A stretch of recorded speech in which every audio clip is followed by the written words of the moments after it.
Hey everybody, Off the Mic Wrestling Show here on YouTube, reacting to the final ever SmackDown on Fox. After 5 years, the blue brand is moving away from Fox.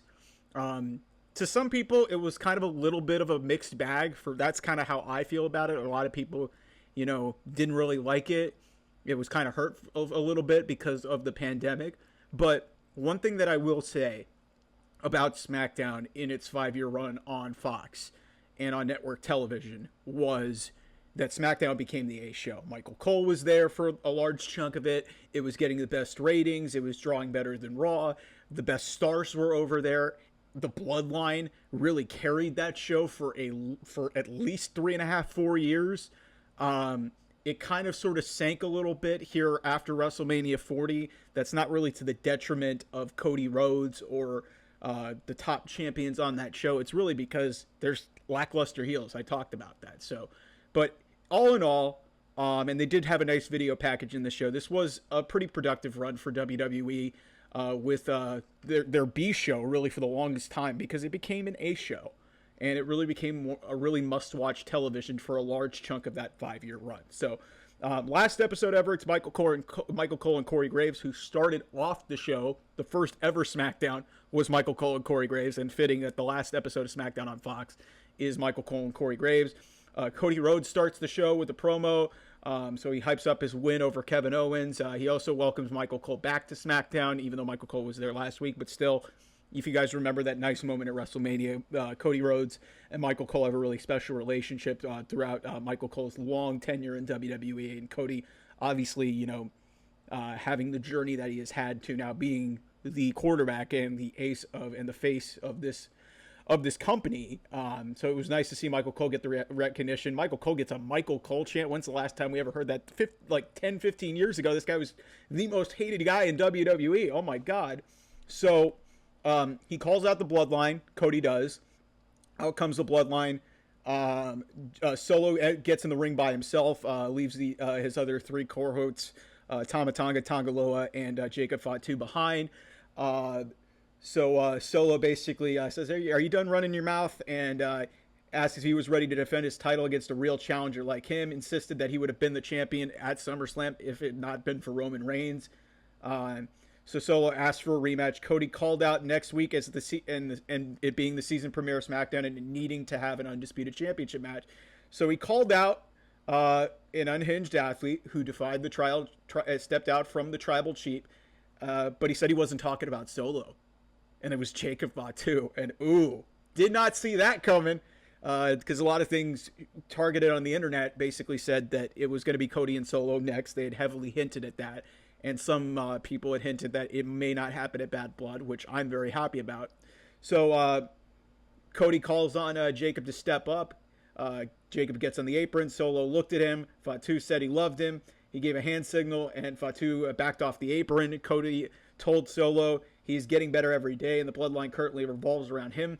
But he has the WWE title, and the company revolves around him. Cody told Solo that he would win the title someday, but it certainly isn't going to be next week. So Solo replied that Cody was trying to drive a wedge between him and his enforcer. Sounds familiar, but it wasn't going to work. He said if Cody wanted him next week, he was on.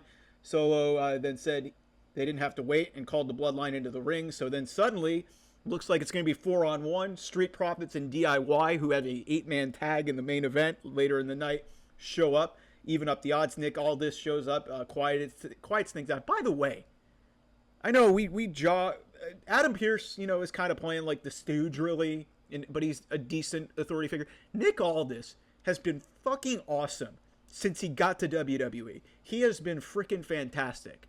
And I know a lot of people, I saw Matt Morgan tweet this on the internet, that we need to get Nick Aldis in the ring. And I agree. Nick Aldis is a really fantastic professional wrestler, but he has been killing it as the general manager of SmackDown. So that needs to be said there.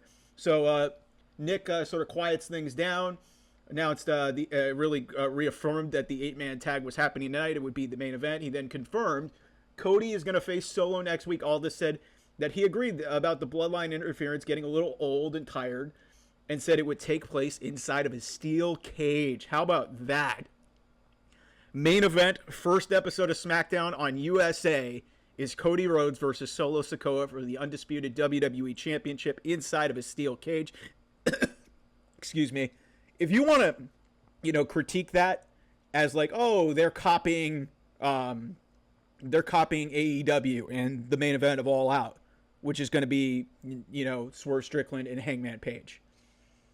If you're going to go that rate, just go watch something else. And so a lot of people were probably watching Collision and will probably instantly think that WWE is trying to copy them. This is really a great stipulation, and it makes the first episode of SmackDown feel big. I don't think Cody and Solo needed to be on pay-per-view in Atlanta at Bad Blood, so I'm glad they're getting this out of the way. I would imagine Roman Reigns is involved in that. Maybe you might have Jimmy Uso, maybe Paul Heyman.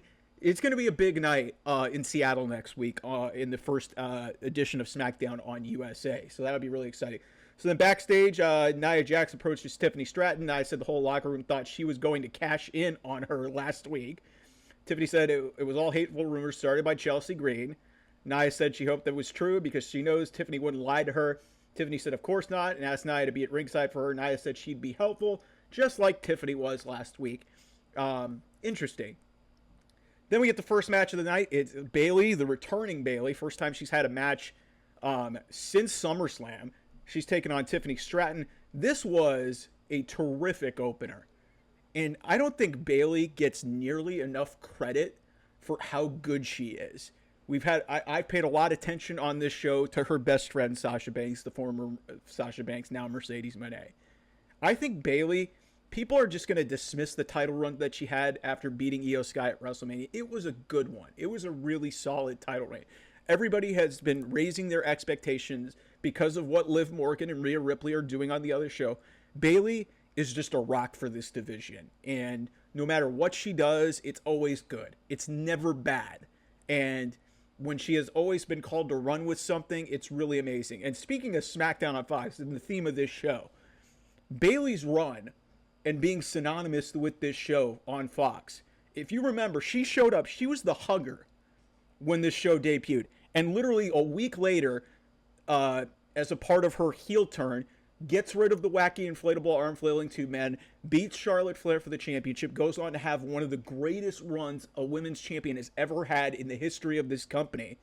And it was a legacy-defining heel turn for Bayley. So in terms of reflecting back on, what this run on Fox was, if there's a couple people who really, really benefited from SmackDown on Fox, one of them is Bayley, because she really carried this brand. And she was gone for a significant period of time as well, but that was when she was on Raw. But when she was on SmackDown in these last 5 years, she was a women's champion, she carried this division, and then goes on to have that really defining, feud with and the falling out with Damage Control. So really good stuff, and glad to see her back on SmackDown here in the last episode of SmackDown, that she gets to battle out with one of the future of the women's division in Tiffany Stratton. Before a commercial break, Tiffany, it looks like they're battling back and forth on the apron. Bayley rolls through. It looked kind of a little bit rough, but then the way they set it up actually worked, where Tiffany hits a basement drop kick on the ring apron to take control going into a commercial break. Tiffany remains in control, hits her handspring back elbow into the corner. Bayley manages to land a huge body block to get back into the match. Stratton fired back with a hip attack on her own, covered for a near fall. Action spilled out to the floor. Bayley shoved Stratton into the ring post. She then landed a suplex on the floor. They were hitting some tough stuff on this. There were some pretty neat looking and rough looking spots, rough in a good way. Bayley lands a back suplex and a running near knee strike for a near fall. Bayley then took to the top rope, landed her elbow drop. That gets a near fall. Nia then gets to ringside to help Miss Money in the Bank. Stratton uses a distraction to land a huge Alabama slam, covers that for a near fall. Bayley gets the Bayley to belly, but she's unable to make the cover because she's selling her shoulder that had been worked on throughout the match. Nia gave Stratton some counseling, but Bayley dove onto her at ringside. So Nia's effectively taken out for a little bit. But as they're setting up for the finish of this match, Jax gets on the apron, distracts the referee, and Stratton gets a backslide that probably would have won the match based off the way that the referee or the amount of count that Bayley's shoulders were on the ground. Bayley reverses out of the backslide and is able to maneuver into the Rose Plant for the win. Bayley beats Tiffany Stratton. They're clearly setting up a rematch between Bayley and Nia Jax as the next stage here for the women's division on SmackDown. On a bigger level, they are planting the seeds for something with Tiffany Stratton and Nia Jax. And you better believe that the way that this is going, it's going to benefit a lot of people, and specifically Tiffany Stratton. I don't know when it's going to happen. I don't expect it to happen particularly soon. I think they should wait. I think they should honestly wait until Charlotte Flair gets back to that show. That would make this infinitely more interesting. In this division, all due respect, it's been better than I think a lot of people want to give it credit for. This division needs Charlotte Flair. It really does. And I think it would be a fantastic challenge for Nia Jax at some point. And you'll inevitably have an immediate dream match between Charlotte Flair and Tiffany Stratton. Charlotte, the queen of WWE, in moniker, she has never won the Queen of the Ring. And then you've got the Queen of the Ring, Nia Jax. And then you've got, basically, if you look at her now, what could end up being the next Charlotte Flair and Tiffany Stratton. I know there's some people on the internet who don't want to give Tiffany Stratton credit. This girl's been in wrestling for 3 years and is already one of the most over acts, and her athleticism is just fantastic. But this was a great opener. I really enjoyed that. So then after the match, Bayley jaws with Nia for a little bit. So like I said, clearly setting the stage for a rematch between those two from SummerSlam, which was a great match, by the way. Then we get Kevin Owens backstage. He's talking with Theory and Waller, who just sort of confront him. They claimed he wasn't friends with Cody Rhodes anymore because he didn't save him from the bloodline earlier. Mind you, it was, they were setting up the main event there, but an interesting little stretch of thing. So then Kevin said they were both idiots and morons. Interesting. And since he and Cody got in the ring together, they should have no problem doing it either. Owens gave just a completely ridiculous fake Wayne Gretzky quote because he was looking at a Wayne Gretzky poster right before this. They're in Edmonton. So obviously for you hockey fans out there, knowing the meaning of Wayne Gretzky in Edmonton as one of the great players of all, maybe the GOAT in all of hockey, and obviously doing a lot of his damage when he was with the Edmonton Oilers. So yeah, Kevin uses just a fake Wayne Gretzky quote, talks about how it's a great day to have a triple threat match. Why would Wayne Gretzky know about a triple threat match? But still, it's Kevin Owens. He's fucking awesome. Owens said he would get Nick Aldis to make the match. He then stole Waller's Edmonton Oilers themed belt that and told him to get a better shirt. So that clearly sets up a later match in the night. Santos Escobar, we've got him meeting with the rest of Legado del Fantasma in a pre-taped video package. He asked what they were so excited about. They were sort of celebrating the win over Baron Corbin and Apollo Crews last week. Escobar told them not to be surprised with success and that it was theirs to take. Elektra Lopez said SmackDown was bound to be their turf. Santos said it belonged to the Emperor Santos Escobar and his familia, Legado del Fantasma. Interesting to see where this goes with this group. They've kind of been in the middle, really kind of mid, really just sort of floundering there and not really doing a whole hell of a lot. These are a bunch of talented people. I hope they do more with them. So then we get Giovanni Vinci's debut. We've been hyping it up for a handful of weeks since he got kicked out of Imperium. So Apollo Crews is already in the ring. Vinci takes a day and a half to get in the ring. He's taking a sweet time getting the coat off. Referee just rings the bell, and Apollo Crews hits a crucifix pinfall and beats Giovanni Vinci in 4 seconds. And the internet, I tell you, was going fucking bananas over this. And I understand the immediate correlations to that first episode of SmackDown, in which Kofi Kingston, the WWE champion who had held it for a while, just lost to Brock Lesnar in the main event of that SmackDown, that initial debut on Fox in 8 seconds, to set up a nothing match in Saudi Arabia against Cain Velasquez, which was his only match in WWE. One of the worst creative decisions I've ever seen in my entire life. Now, in regards to this thing with Giovanni Vinci, and you can kind of make some parallels in sort of it being a burial, because Kofi Kingston never got back to the WWE Championship. But here's the thing. It's not for the championship. Yeah, Giovanni Vinci, in his first match, loses in 4 seconds. But if you look at what happened in this thing, and the fact that this is not 5 years ago, Vince McMahon is not in charge of creative right now. Triple H, I think, has earned the benefit of the doubt in terms of that there are really no wasted segments in any of his shows. If you want to be a tribalist and tell me I'm wrong, you really aren't paying attention to the product. Because I can't tell you, like, yeah, some of these matches are filling out segments, but each of these sort of have some inherent meaning for a story.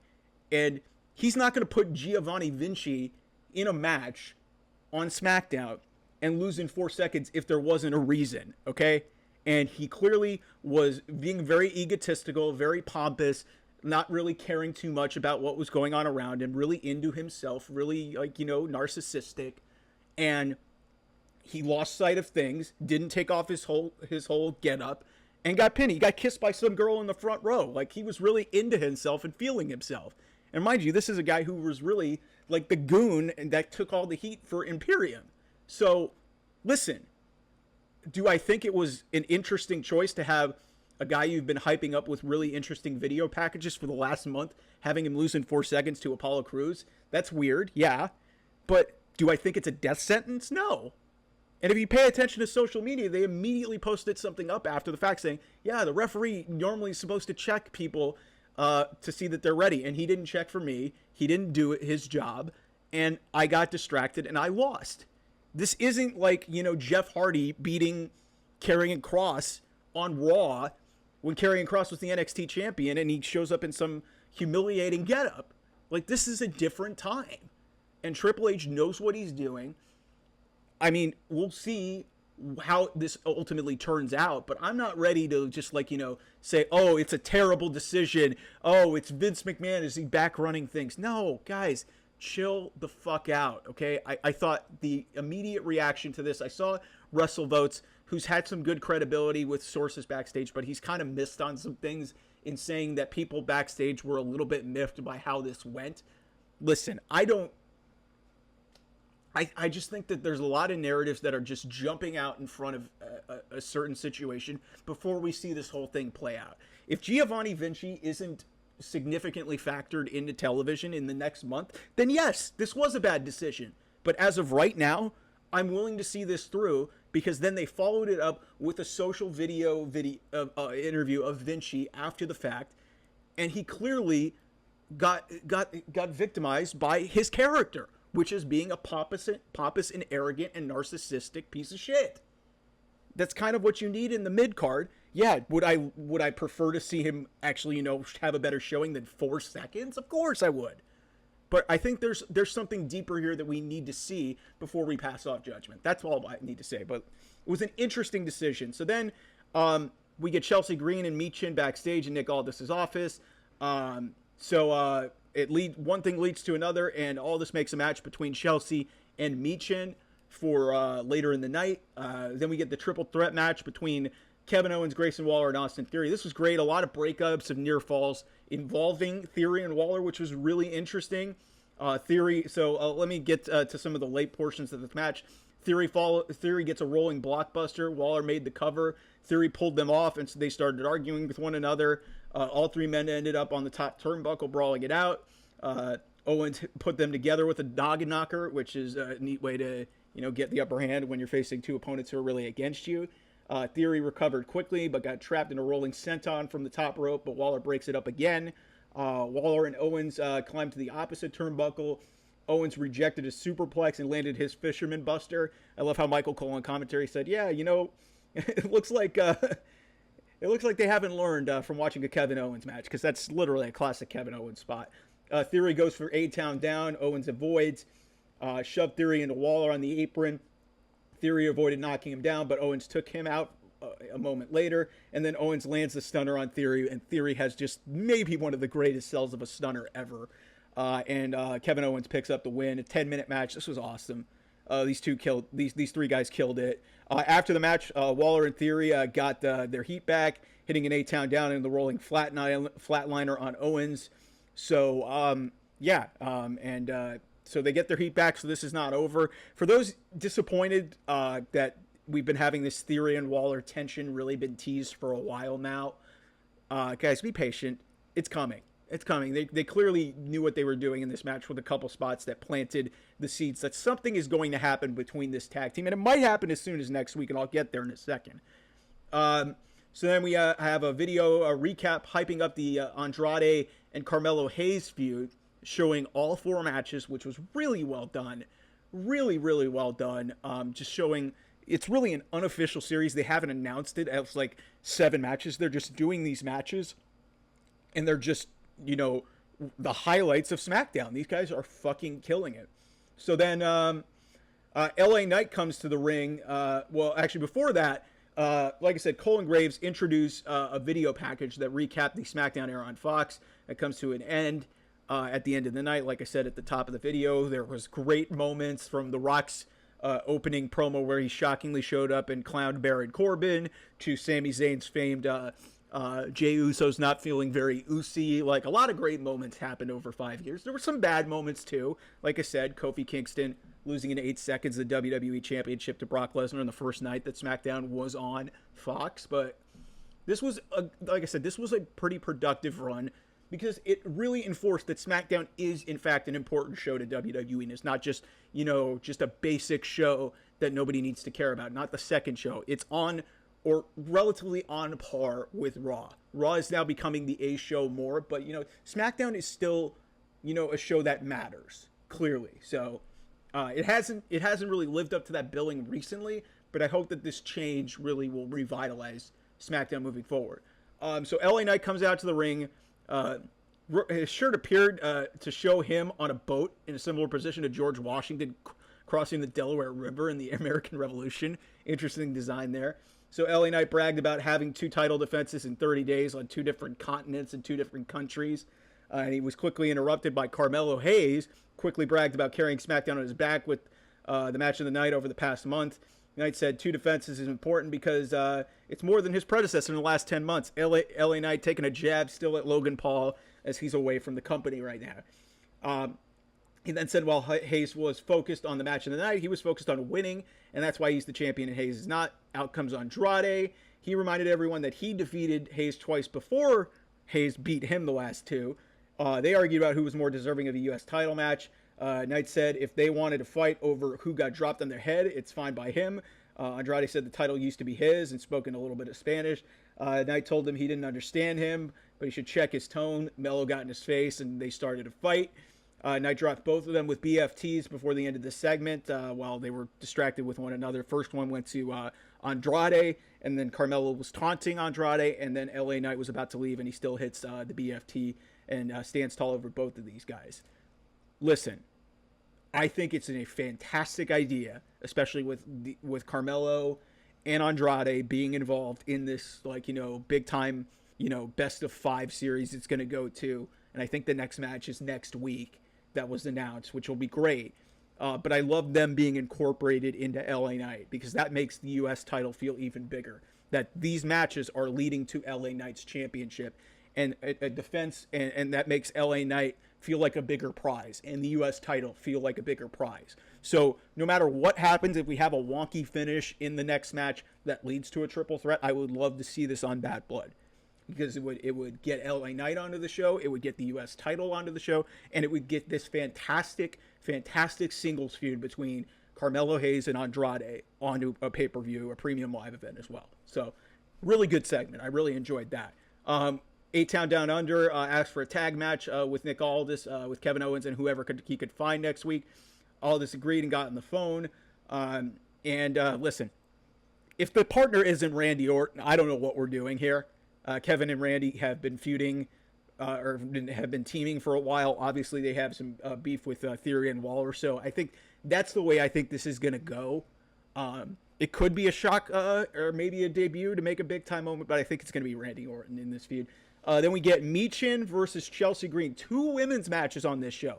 A big complaint in the internet wrestling community is WWE does not showcase their women enough. 2 women's matches on this show. This was relatively short, but pretty good for what it was.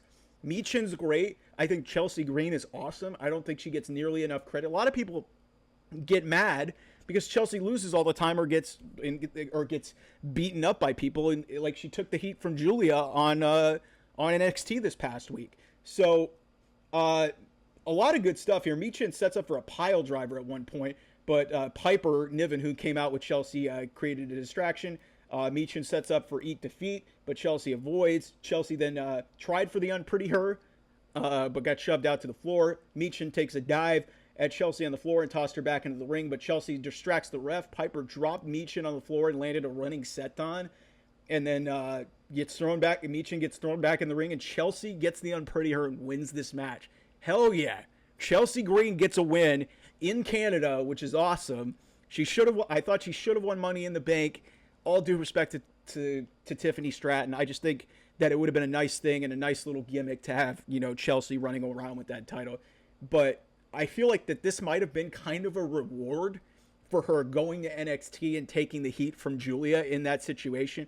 And Chelsea is just, like, I know that her character is not for everybody, but you need a goofball and a goofy type of gimmick, and it's really hard to be in professional wrestling and go out there and get absolutely humiliated and fall flat on your face and still have a smile on your face and believe in your gimmick. And that is what Chelsea Green is. And I think she is, honest to God, one of the best parts about WWE, because you're not supposed to take her seriously. And creating those characters that you enjoy but can't take seriously are really hard to do. So it was nice to see Chelsea get a win here. Granted, it was with some help. So Bloodline versus DIY and Street Profits is the main event of this show. We get a video package recapping the women's tag team title match from Bash in Berlin. We announced that Kevin Owens and a mystery partner versus A-Town Down Under is going to take place next week. I think that's going to be Randy Orton. It will be match 5 between Carmelo Hayes and Andrade. I wonder how that's going to go. I thought they might go 7. They might go 5. And hey, this might get a non-finish or LA Knights involved at ringside, and we're going to get a triple threat. I think that's what this is setting up for. And then obviously Cody Rhodes and Solo Sikoa in the steel cage for the WWE title. That's going to be a hell of a show in Seattle. I cannot wait to see the debut on USA. So then backstage, we get an interview with the Street Profits, BFAB, and DIY. They agreed they weren't the best of friends, but they had a lot of respect for each other. They agreed to put their differences aside to take down the Bloodline, prevent them from taking the tag team titles hostage again. BFAB said it wouldn't be nothing but disrespect to the Bloodline tonight. So then we get this match. This was fun for about 10 minutes.